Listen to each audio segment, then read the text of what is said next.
नमस्कार, मैं आपका एडवाइज़र सलाहकार Rajiv Lochan Pankaj. Happy new year sir. नया साल बस आ ही चला है और नए साल पर मुझको याद आया कि आजकल हर टीवी चैनल, अखबार, main stream media, social media सब जगह एक बात बहुत ज़ोर शोर से चल रही है कि नए साल में आपकी इन्वेस्टमेंट स्ट्रेटजी कैसी होनी चाहिए। अलग अलग एक्सपर्ट अलग अलग मीडिया पढ़ा के अपना अपना ज्ञान दे रहे हैं कि आईटी में इन्वेस्ट करें तो बैंकिंग में करें, तो स्टॉक मार्केट से दूर रहें तो डिफेंस में इन्वेस्ट करें, पीएसयू में करें, वगैरह वगैरह वगैरह। ये जितने भी एक्सपर्ट ज्ञान दे रहे हैं सर, अगर आप याद कीजिए तो 2024 में भी इन लोगों ने कुछ ज्ञान दिया था, 2023 में भी, 22 में भी, कितनी बार कितने लोग सफल रहे हैं। सो मेरा क्या कहना है कि इन बातों पर ध्यान नहीं दीजिए। ये इनका सालाना पर्व है, इनकी रोजी रोटी चलती है इस टेबल पर। इन बातों में कुछ नहीं रखा है। 2025 की इन्वेस्टमेंट स्ट्रेटजी भी बिल्कुल वही होनी चाहिए जो आपकी 2024 में थी, 23 में थी, 22 में थी, या अगले 10 साल के बाद रहेगी। और वो इन्वेस्टमेंट स्ट्रेटजी क्या है सर? वो है एसेट एलोकेशन।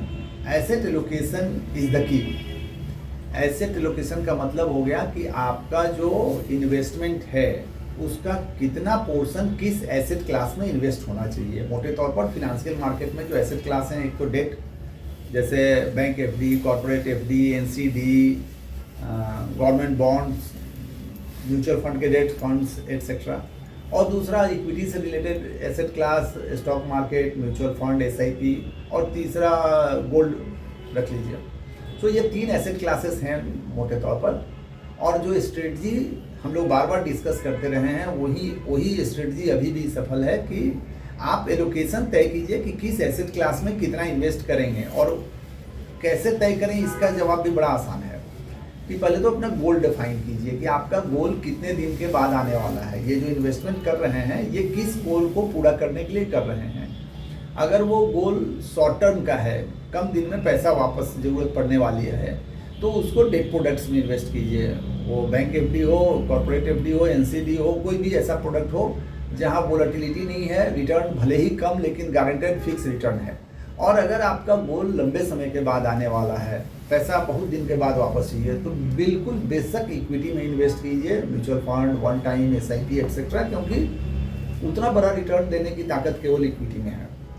हाँ, पिछली बार भी हम लोगों ने बात किया था पिछले वीडियो में कि आपके पोर्टफोलियो का एक छोटा हिस्सा गोल्ड में भी जाना चाहिए, तो इसी को बोलते हैं asset allocation. So basic strategy वही है जो पहले थी, वही आगे भी रहेगी।